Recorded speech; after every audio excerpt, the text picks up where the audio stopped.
A 17-year-old babysitter left her Tennessee farmhouse for a routine job down the road and never came back. For decades, her disappearance remained one of the town's quietest heartbreaks, her name fading from the news, but never from memory. Only her bicycle, found leaning by the fence, hinted at where she might have gone.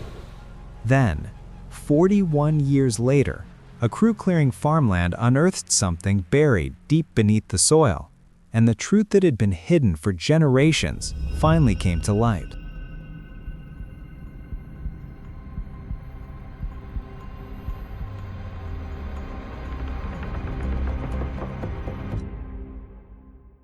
It was a fog-drenched morning in rural Tennessee, March of 1982.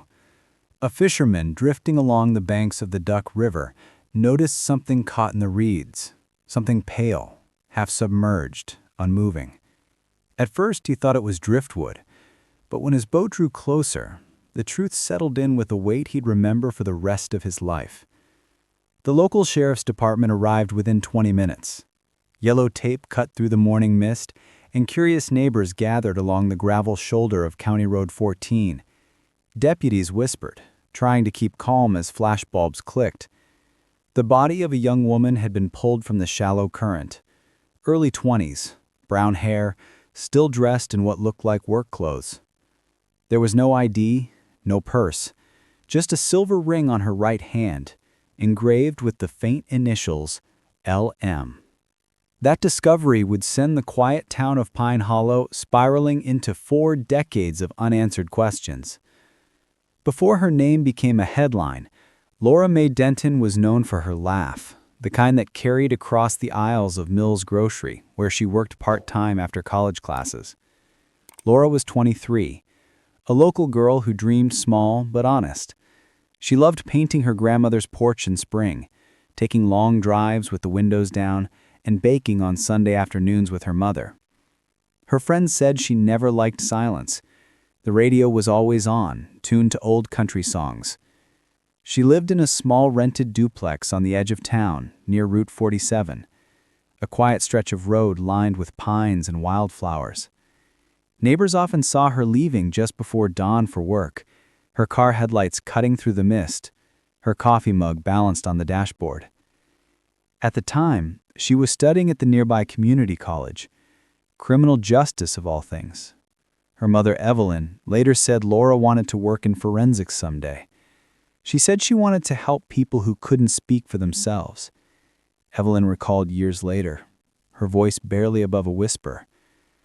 Laura had a boyfriend then, Michael Reddick, 27, a mechanic who worked out of his father's auto shop on Main Street. They'd been together for almost a year.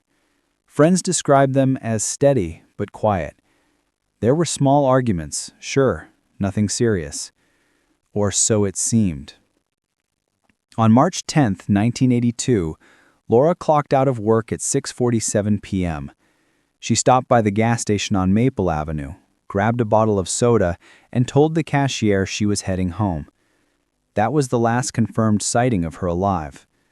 By the next morning, her car was found abandoned 2 miles outside town. Driver's door open, keys still in the ignition, purse missing. The sheriff's office treated it as a missing person case. But within 48 hours, that changed. When detectives stood by the riverbank that cold March morning, staring down at the silver ring on the victim's hand, they knew. Laura Mae Denton was gone. And for the people of Pine Hollow, a place where everyone knew everyone, the question wasn't just who could have done it. It was how something like this could happen here. The night Laura disappeared, Pine Hollow was quiet, the kind of small-town silence that sits heavy after dark. A cold wind swept through the fields, carrying the sound of distant dogs and the low hum of power lines. Laura's mother noticed something strange around 9:30 p.m. Her daughter hadn't called, as she usually did when driving home late. By 11 o'clock, the unease turned to fear. She always told me if she was running late. She never wanted me to worry, Evelyn would later say. By midnight, Evelyn and her husband, Harold, were driving along Route 47 with flashlights, calling her name into the night. They found nothing. No skid marks, no broken glass, no signs of struggle. Just the faint echo of crickets along the roadside. At dawn, a truck driver noticed a light blue Chevy Nova parked oddly by the tree line. The driver's door open, the keys still in the ignition. Inside, investigators found Laura's jacket folded neatly on the passenger seat, as if she'd stepped out for just a moment. There was no sign of a struggle in or around the car, but the driver's seat had been pushed slightly back, too far for someone of Laura's height. The sheriff noted that detail in his report. It would become one of many inconsistencies that never sat right with him. By afternoon, a formal missing person report was filed. Officers canvassed the area, speaking to locals, shop owners, and delivery drivers. A witness, a farmer named Earl Maddox, told deputies he had seen a dark pickup idling near the highway around 7 p.m. the night before. He couldn't recall the license plate. Said it looked like a Ford, maybe blue or gray. That vague sighting was all they had. Within days, the Tennessee Bureau of Investigation, TBI, joined in, setting up roadblocks and running checks on nearby registered trucks. But nothing connected. Detectives questioned Michael Reddick, Laura's boyfriend, the same night her car was found. He told investigators he last saw her around 5:30 p.m. They'd argued about her college plans, then he'd gone home to work on a customer's car. When detectives visited his shop, they noted oil-stained rags, a cluttered workbench, and a small clock on the wall frozen at 6:02 p.m., stopped after a breaker shorted that evening. Michael's alibi was shaky. No one could verify where he was between 6 and 9 p.m. He maintained his innocence, repeating one phrase over and over. "I didn't hurt her. I swear to God, I didn't hurt her." Still, he failed the first polygraph test. But back in 1982, polygraphs were far from perfect and not admissible in court. So detectives watched. They waited, and they searched for evidence that might speak where people couldn't. 3 days later, the fishermen made that grim call, the one that pulled deputies to the Duck River. The current had carried the body less than a mile from where Laura's car had been found. The autopsy confirmed what the family feared. Laura had been strangled. There were faint abrasions on her wrists, suggesting restraint but no sign of sexual assault. The medical examiner estimated time of death around March 10th, between 7 and 9 p.m. Toxicology came back clean. Whoever had taken her, it wasn't a random act of intoxication or chance. It was controlled, deliberate, and the killer had taken care to remove identifying items, leaving only the silver ring, as if daring investigators to connect the dots. Pine Hollow wasn't used to crime scenes. The last major case had been a burglary in 1977, and even that had shaken folks for weeks. By the weekend, headlines read, "Local woman found dead in Duck River. Sheriff calls for information." People locked their doors for the first time in years. Rumors spread through diners and barbershops. Some said it was a drifter passing through. Others swore it had to be someone local. Detectives followed more than 40 tips. None panned out. Weeks turned to months. The leads dried up. By early 1983, the case file on Laura Mae Denton grew thick with dead ends, reports, interviews, maps, and the faded Polaroids of the Riverside crime scene. Sheriff Don Hensley, who led the case, kept one photo pinned above his desk, Laura's ring. He used to tell new deputies, "If we ever find who did this, that ring will finally mean something again." But time was already slipping away, and as the spring of 1983 came and went, the Denton case began its slow descent into the archives of unsolved sorrow. By the mid-'80s, the case of Laura Mae Denton had slipped from the nightly news to the corner of memory, a photograph fading under fluorescent light. New families moved into Pine Hollow. The old gas station where Laura was last seen changed owners twice, and the river, the one that had once carried her name through whispers, ran quietly again. But for those who remembered, time didn't heal, it just rearranged the pain. Inside the sheriff's office, Laura's case file sat on the third shelf of the evidence room, sealed in a brown box labeled Denton, LM, Homicide. Sheriff Don Hensley retired in 1986, leaving behind a single handwritten note on the cover. "Do not close. One day, science will catch up." He wasn't wrong, but no one knew when that one day would come. The investigation's momentum had died under the weight of too few leads. DNA testing was still in its infancy, and in small-town Tennessee, resources were limited. A few deputies, an overworked lab, and more questions than evidence. By 1988, the state classified the Denton case as cold. The local papers stopped printing updates. But Evelyn Denton didn't stop calling. Every few months, she'd phone the sheriff's office, asking if they'd found anything new. She knew the answer before it came, but she needed to hear it anyway.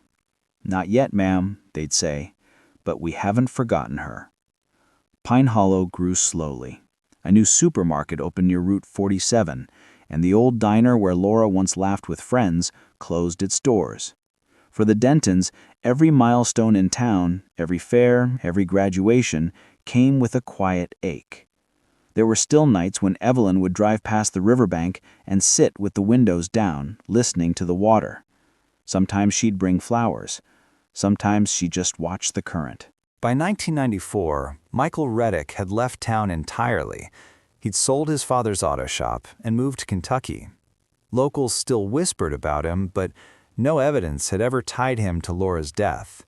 He remarried, started a family, and lived quietly, though the shadow of suspicion never really left.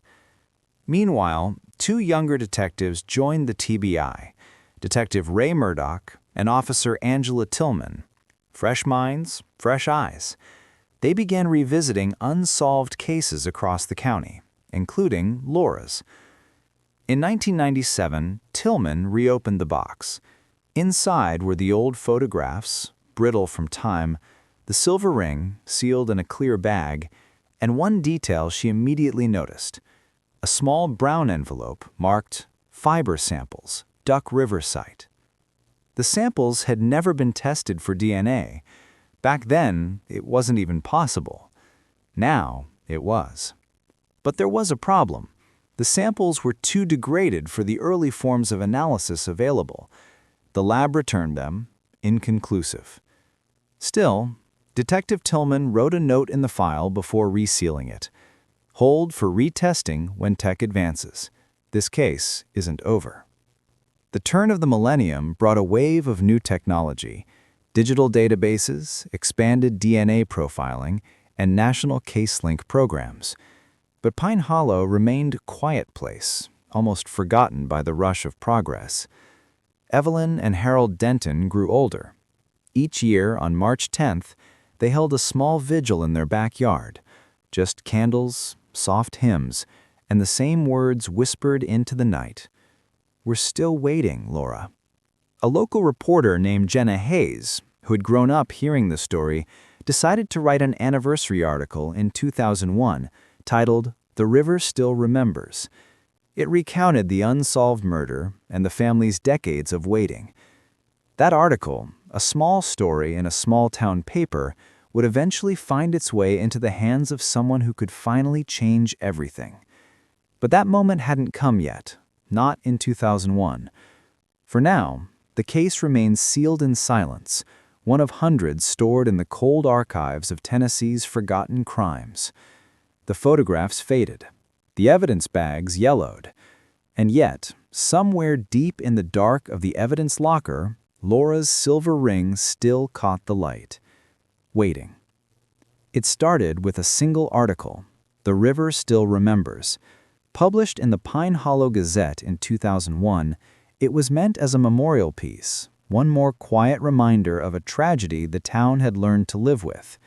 But that article caught the attention of someone hundreds of miles away, Detective Carla Monroe, a new addition to the Tennessee Bureau of Investigation's Cold Case Review Unit. She was part of a small team tasked with revisiting unsolved crimes through DNA reprocessing, taking old evidence and running it through the state's expanding quietest database. In January 2002, Monroe requested 5 dormant files from the early 80s, One of them was Denton, Laura May, homicide, 1982. The evidence box was brittle with age, sealed in tape, its label fading at the corners. Inside were photographs, reports, and that small brown envelope marked fiber samples, Duck River site. The samples had never been tested for DNA. Back then, it wasn't even possible. Now, it was. But there was a problem. The samples were too degraded for the early forms of analysis available. The lab returned them inconclusive. Still, Detective Tillman wrote a note in the file before resealing it. Hold for retesting when tech advances. This case isn't over. For months, nothing happened. Backlogs were massive, and the case was one of hundreds waiting for processing. Then, in April 2003, an analyst named David Trenton called Monroe's desk. His tone was steady, but his words carried weight. "We've got a partial DNA profile. It's not Laura's, and it's male." That was the first break in 21 years. Monroe uploaded the partial DNA into quietest, the combined DNA index system. At first, there was no hit, not enough markers to identify a suspect. So she waited. Every few years, she'd run it again as the database grew. 2005, 2009, 2013. Each time, no match. But by 2017, the system had expanded significantly with millions of new entries from across the U.S. And that's when the file Denton LM 1982 pinged a result. The DNA found in Laura's car matched a profile recently entered from a county jail in Kentucky. The name, Michael Reddick. When Monroe saw the name, she went still. It wasn't a stranger, a drifter, or a long-lost suspect. It was him, Laura's former boyfriend, the man that town had quietly accused for years but never proved guilty. Michael had been arrested in 2016 for a domestic assault charge in Kentucky. As part of standard intake, his DNA was entered into the state system, which later fed into quietest. And now, after 35 years, his profile matched the sample pulled from Laura's car in 1982.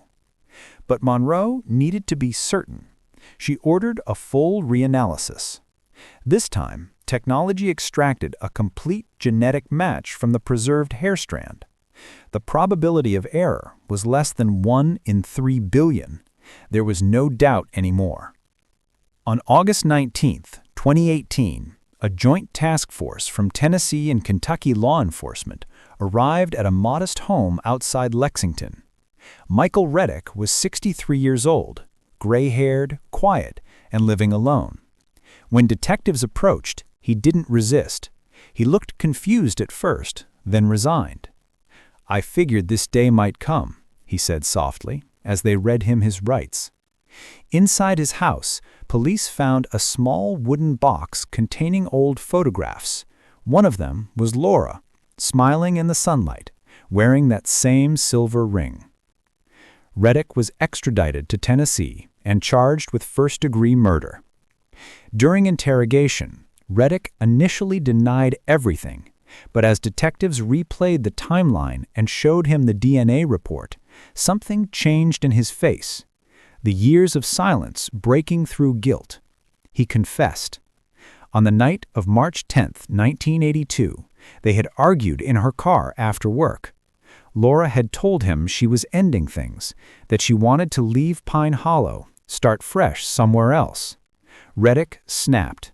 He grabbed her wrist, then her throat. He claimed it happened fast. Panic set in. He drove her body to the river and left her there, taking her purse and necklace, but leaving the silver ring because, in his words, "I couldn't throw that away." When asked why he never came forward, Reddick said, "I thought I could bury it, but you can't bury something like that." When the news broke, Pine Hollow went silent again, the same heavy silence from 1982. Older residents read the headlines with disbelief. After 36 years, arrest made in Duck River murder. For Evelyn Denton, who was now 79. The moment was both relief and heartbreak. She told a reporter outside her home, "I prayed for justice, not revenge, and I finally got one of them." At trial, Reddick pled guilty to second-degree murder as part of a plea agreement. He was sentenced to 40 years in prison without parole. He will never walk free again. In October 2020, the town of Pine Hollow erected a small memorial near the Duck River bend where Laura was found. A plaque reads, "In memory of Laura Mae Denton, 1959 to 1982. She was loved, she was missed, and she was never forgotten." Detective Carla Monroe attended quietly in the back, watching as the Denton family placed flowers by the water. The silver ring, cleaned and polished, was finally returned to Evelyn.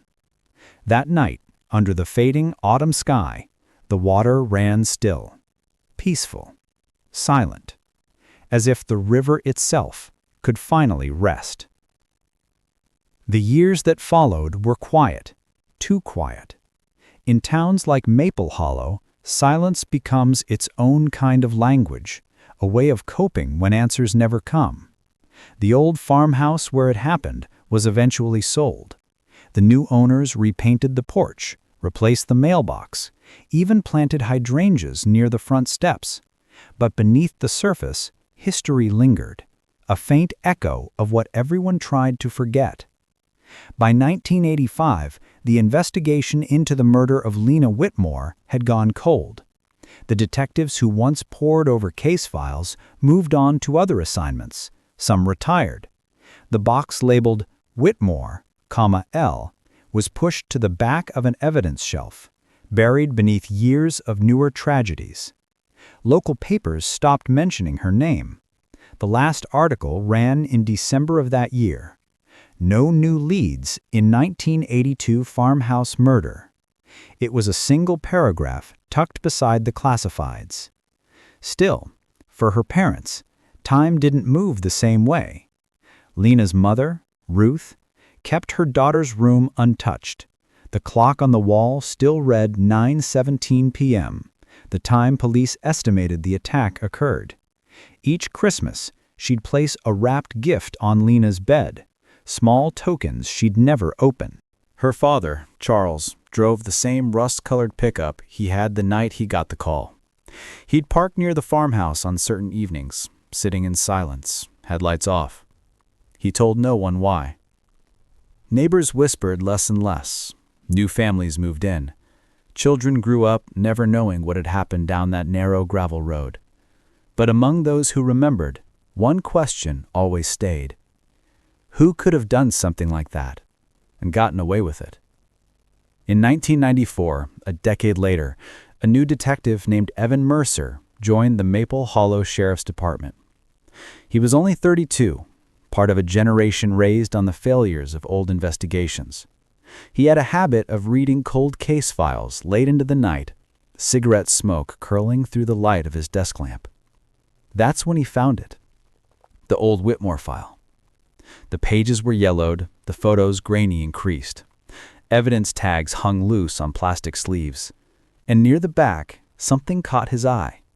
A blood-stained handkerchief that had never been tested for DNA.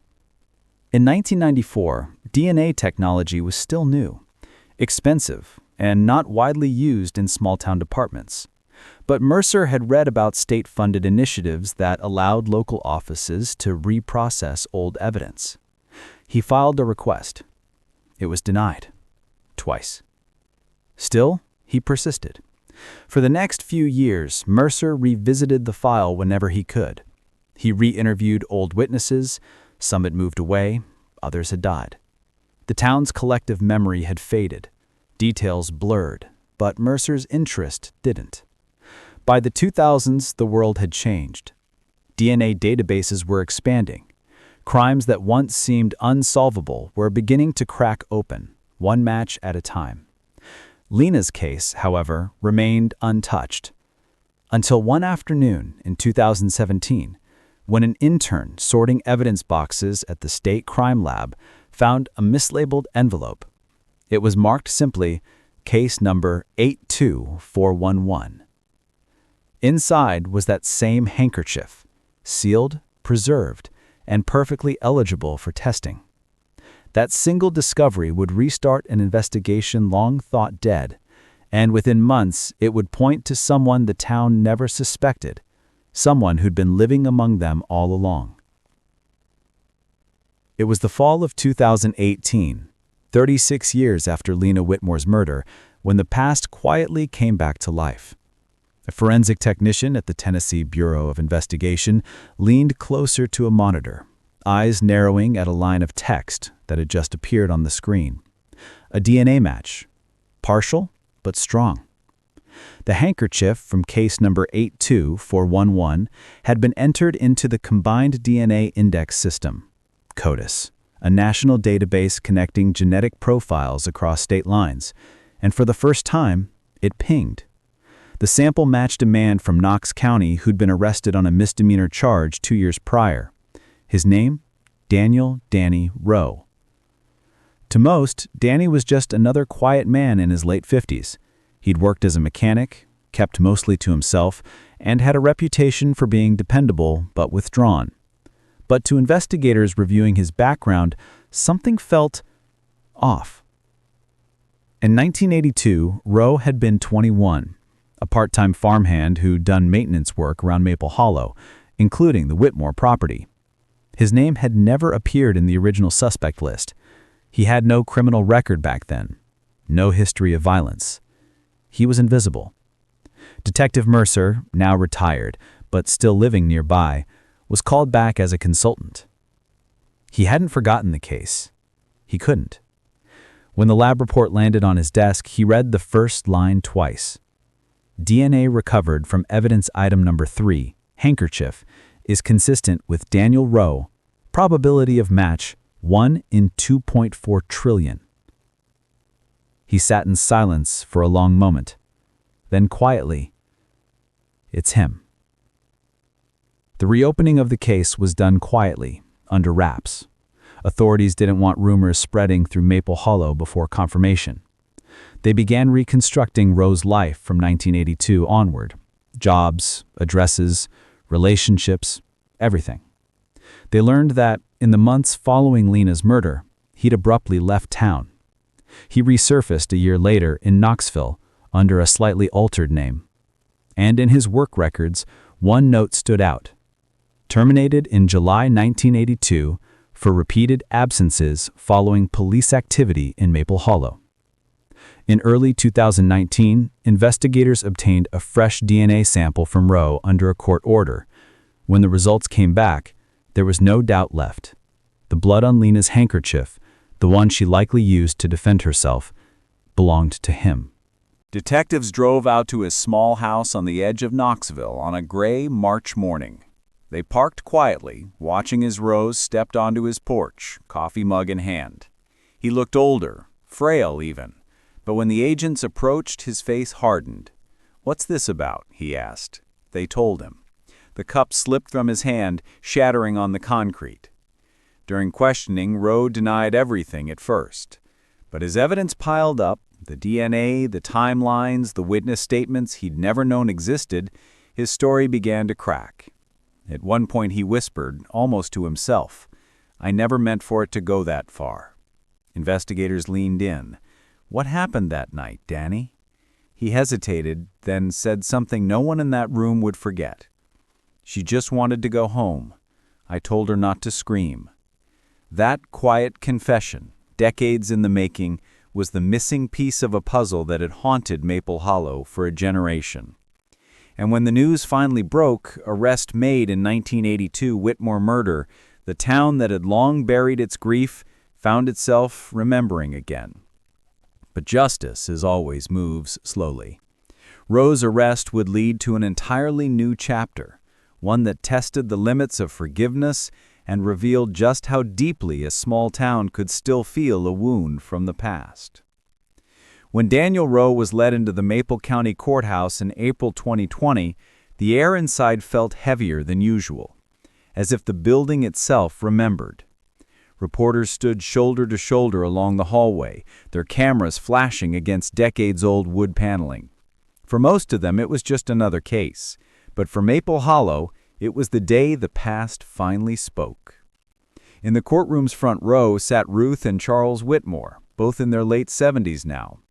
Ruth's hands trembled as she clutched a faded photograph, Lena's high school graduation picture. Charles stared straight ahead, expressionless, jaw set tight. They'd waited 38 years for this. When Rowe entered the room, the sound of chains echoed faintly against the floor. He looked smaller than the monster many had imagined, just an aging man with thinning gray hair and hollow eyes. He didn't look at the Whitmores, not once. The charges were read aloud: first-degree murder, aggravated assault, attempted concealment of evidence. His plea? Guilty. The confession, though brief, was chilling. Rowe admitted to arguing with Lena that night after she caught him trespassing near the barn. He claimed things got out of control. He struck her, panicked, and fled, leaving her to die alone on the cold farmhouse floor. His words offered explanation but no comfort. For the Whitmores, the hardest part wasn't hearing how it happened, it was realizing how close he had always been. He'd lived less than 40 miles away all those years. During sentencing, the judge's voice was steady, measured. This court acknowledges that time does not diminish justice. Mr. Rowe, you evaded it for nearly 40 decades, but today it finds you. Rowe was sentenced to life in prison without parole. No applause followed, no celebration, only quiet tears and a long exhale that seemed to come from everyone at once. Outside the courthouse, the town gathered.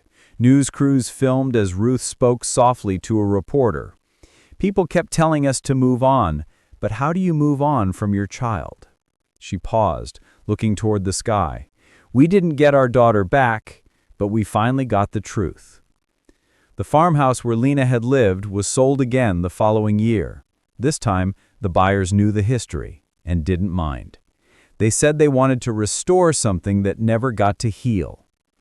By 2022, a small memorial plaque was placed at the edge of the property line. It read, "In memory of Lena Grace Whitmore, 1961 to 1982. Gone too soon, but never forgotten." Detective Mercer attended the dedication quietly, standing in the back. He watched as candles flickered in the evening wind, reflecting off the faces of townspeople who once feared to speak her name. When a local reporter asked him how it felt to see the case closed after all these years, Mercer just said, "Sometimes justice comes in whispers, but it still comes."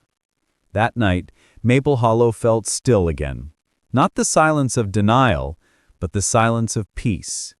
The kind that comes after truth finally fills the spaces where questions used to live. Night settles quietly over Maple Hollow now. The farmhouse stands empty once again, its porch light flickering against the autumn wind, the sound of crickets filling the fields that once echoed with sirens. There are no more detectives combing the grass, no more reporters on the road, only the faint hum of memory. And in that stillness, Lena's story lingers, not as a tragedy frozen in time, but as a reminder of what truth can endure. For decades, her case sat in a box, forgotten, beneath layers of dust and bureaucracy. It could have stayed there, another unsolved file in a sea of thousands, but one person refused to let it fade. Detective Evan Mercer's persistence didn't just solve a murder. It restored a voice to someone who could no longer speak. Sometimes that's what justice really is. Not punishment, but remembrance. The Whitmores never moved away. They still live in the same modest home they shared with their daughter. On Lena's birthday, Ruth drives to the edge of the old property, leaving fresh daisies by the plaque. She says she does it not out of grief, but gratitude. She was loved, Ruth once said in a local interview, and as long as we remember her, she still is. Cases like this remind us of something fragile but true, that time can bury evidence, but it can't bury truth. The world keeps changing, but a name written in sorrow remains waiting for the moment it's finally spoken aloud again. And when it is, even the smallest town can feel the weight of it. The shift between heartbreak and closure, silence and understanding. Some nights, locals say they can still see a light flickering in the farmhouse window. Probably nothing more than reflection from the road, but others like to think it's something else. A sign that peace, in its own quiet way, found its way home. Because the truth, no matter how cold, always finds its way to light. Some cases end in justice, others in quiet acceptance. This one, somehow, found both. If stories like this move you, subscribe for more true crime cases that deserve to be remembered.